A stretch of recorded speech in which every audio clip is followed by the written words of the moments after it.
E aí galera, sejam bem-vindos a mais um vídeo. E no vídeo de hoje nós vamos falar sobre a história da Bolsa de Valores. Então a gente fala muito sobre investimento aqui no nosso canal, aqui na página, e a gente nunca contou sobre a história da Bolsa de Valores. Então eu acho que é um tema extremamente importante para a gente abordar, porque afinal a gente está investindo em um lugar e não sabe qual é a história desse lugar, o que tem por trás, quais foram os acontecimentos em relação à Bolsa de Valores. E no vídeo de hoje nós vamos falar sobre o que é a Bolsa de Valores, os seus primórdios, então desde o início lá, a invenção da primeira Bolsa de Valores, e depois nós vamos falar sobre as Bolsas de Valores aqui no nosso Brasilzão de meu Deus. Então nós vamos abordar os temas da quebra da Bolsa de Valores do Rio de Janeiro, a Bolsa de Valores de São Paulo e, por fim, a criação da atual B3. Vamos pro vídeo.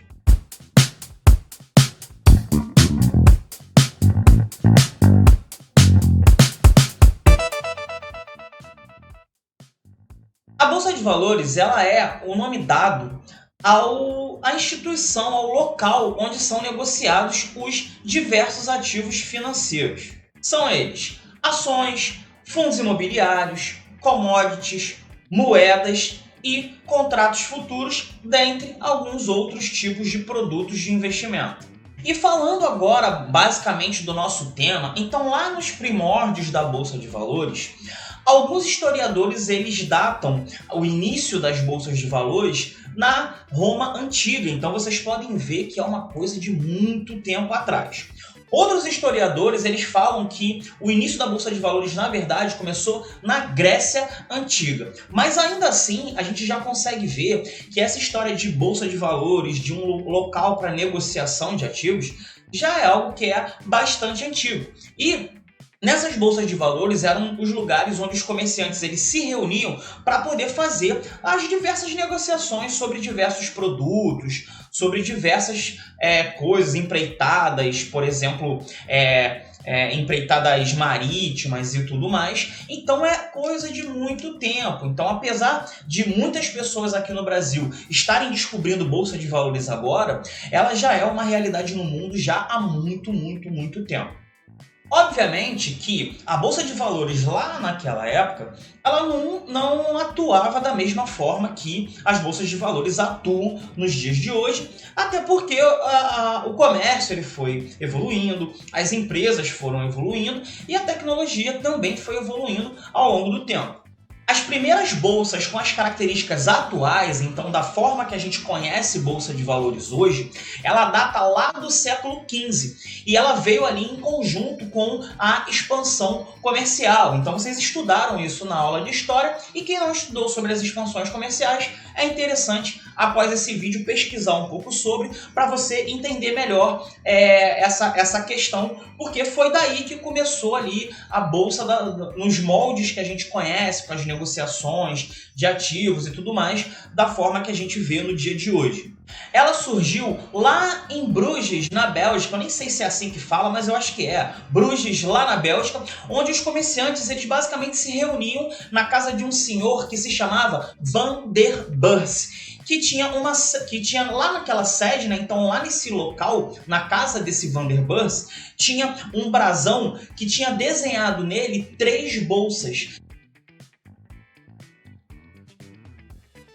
E daí que começou-se a chamar a Bolsa de Valores de Bolsa, né, em si. Esse nome surgiu do fato de existir esse brasão representado por 3 bolsas, que é onde meio que indicava que ali era um local para acontecer negociações. Lá, nesse lugar, se negociavam moedas, letras de câmbio e metais preciosos inicialmente. Daí em diante foram sendo criadas diversas outras bolsas pelo mundo, como foi a Bolsa da Antuérpia, a Bolsa de Amsterdã, de Lyon, de Bordeaux, de Marseille, de Paris, Nova York e diversas outras bolsas foram surgindo ao longo dos anos.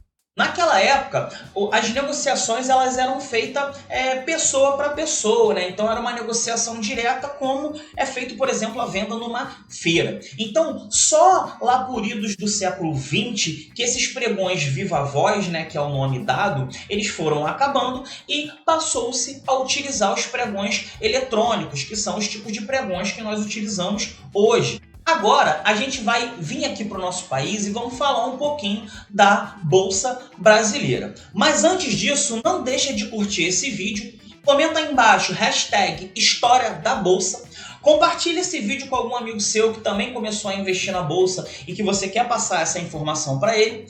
Se você não é inscrito na página do YouTube, se inscreve, aperta o sininho. Se você ainda não me segue no Instagram, @ignorância financeira, então vai lá, segue, porque também tem muito conteúdo. E lá no Twitter também, @doinvestindo.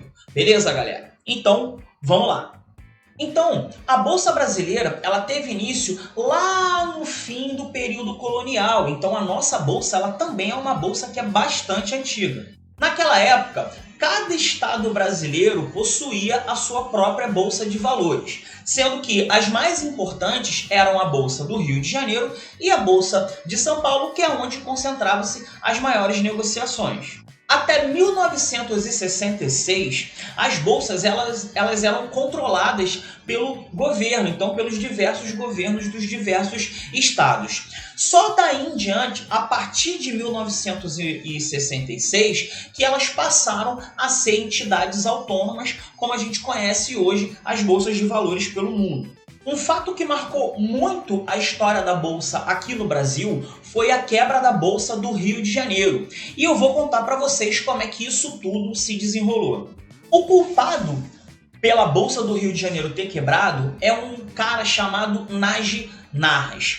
Esse Nagy Narras, ele era um cara já um mega empresário, multimilionário, e ele atuava no ramo internacional de prata. E daí ele veio para cá, para o Brasil, e começou a fazer suas negociações por aqui. Então ele começou a criar diversas empresas. Para você ter noção da riqueza dele, ele já chegou aqui no Brasil com um patrimônio avaliado em 50 milhões de dólares. E aí ele montou diversas empresas de diversos setores, como setores de seguro, ramos de produção de coelho.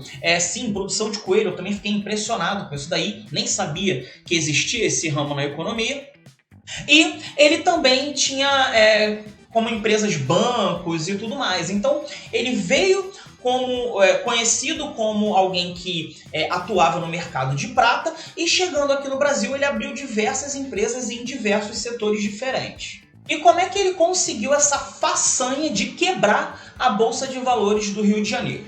Então, inicialmente ele começou a pegar empréstimo com diversos bancos. Então, ele basicamente atuava com operações especulativas na Bolsa de Valores aqui no Brasil e principalmente no Rio de Janeiro.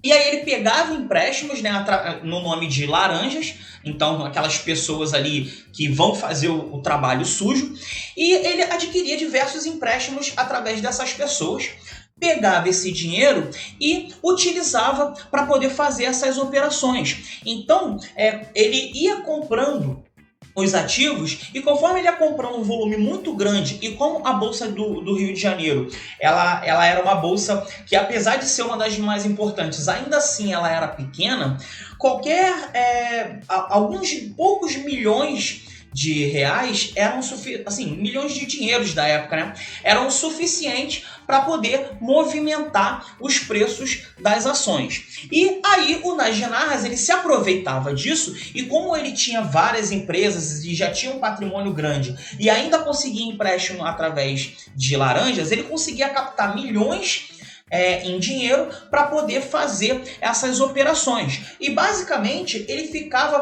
comprando e vendendo essas ações dentro das suas próprias empresas, daquelas diversas empresas que eu falei. Então ele fazia um movimento de alta, um movimento de baixa, só negociando ele com ele mesmo, né? As empresas dele entre si. E qual foi a principal jogada que ele fez? Então, ele pegou e comprou muitas e muitas opções da Petrobras. Então, ele comprava aquelas opções de compra, né? Ele adquiriu as opções de compra de Petrobras, e aí, conforme ele ia adquirindo, o preço ia subindo. Essa subida no preço acabava atraindo uma porrada de gente que queria também investir, porque a gente sabe que a sardinhada adora um ativo que está com o preço subindo. E o Nas Narras também sabia disso. E aí ele fazia essa manipulação de alta nos preços da Petrobras. Muitos outros investidores vendo aquilo, vendo aqueles ganhos exorbitantes ali com a valorização do preço da Petrobras, iam entrando com dinheiro. A partir daí, ele vendia e aí obtinha esse lucro em cima daqueles novos entrantes. Por fim, toda essa manipulação que o Nas Narras fazia na Bolsa do Rio de Janeiro foi descoberta pelo próprio presidente da Bolsa. E aí, imediatamente, ele já foi nos bancos e ordenou que os bancos cancelassem todos esses empréstimos que tinham sido feitos para o Nas Narras ou para os seus laranjas. Só que o Nas Narras ele já tinha passado, na verdade, diversos cheques sem fundo para poder, nas corretoras, né, para poder comprar os ativos. E acabou que as corretoras tiveram que assumir esse prejuízo. Então, elas estavam com um cheque, aquele cheque ele não valia mais nada e, infelizmente, as corretoras tiveram que assumir todo esse prejuízo gerado. A partir daí, os demais investidores, né, quando a informação se tornou pública que estava havendo manipulação por parte do Nas Narras na Bolsa, os demais investidores fizeram o quê? O óbvio, né? Então, correram para poder vender todos os seus ativos e recuperar o dinheiro, visto que, bem, se os preços eles estavam inflados de forma artificial, então foi tudo uma manipulação, obviamente que, após saber disso, os preços iam cair. Então, foi um salve-se quem puder. Todo mundo correu para poder vender os seus ativos. E com essa venda massiva de ações, o que fez com que o preço dos ativos caísse. E essa imensa queda dos ativos fez com que, dado momento, infelizmente, a Bolsa do Rio de Janeiro tivesse que encerrar suas operações e fechar as suas portas. Entrando agora na história da Bolsa de Valores de São Paulo, a partir do momento que ocorreu essa quebra da Bolsa do Rio de Janeiro, a Bolsa de São Paulo ela se tornou a bolsa mais importante do nosso país. Lá nos anos de 2000, as 9 instituições que ainda estavam ativas no Brasil, elas se fundiram. E dessa fusão surgiu a Bovespa. Daí, a Bovespa ela passou a concentrar as operações com os títulos privados e com as ações. A partir dessas fusões e de toda essa junção, a Bovespa ela passou a ser considerada a maior bolsa de toda a América Latina. Lá em 2008, houve uma nova fusão com a Bolsa de Valores, Mercadorias e Futuros, que era a BMIF. E aí, a Bovespa passou a se chamar BMF Bovespa. Por fim, nós culminamos na criação da nossa B3, que é como se chama a bolsa hoje. B3 porque é Bolsa Brasil Balcão. Essa nova mudança de nome, mais uma vez, veio também com outra fusão, que foi a fusão da BMF Bovespa com a Central de Custódias e Liquidação Financeira de Títulos Privados, a CETIP. E, após todas essas transformações, a B3 ela passou a concentrar praticamente todas as operações de mercado financeiro existentes no nosso país. De forma resumida, basicamente essa é a história das bolsas de valores. Obviamente que existem diversos outros detalhes que não seriam interessantes trazer para o vídeo, porque a gente ia ter horas e horas e horas de aula por aqui. Mas para quem se interessar, é só pesquisar aí na internet, busque outros vídeos no YouTube para poder se aprofundar mais no tema, porque existem muitos outros detalhes muito interessantes, tanto no que tange a bolsa daqui do Brasil, quanto nas bolsas espalhadas pelo mundo inteiro. E eu fico por aqui, um abraço, muito obrigado pela atenção e até a próxima. Fui!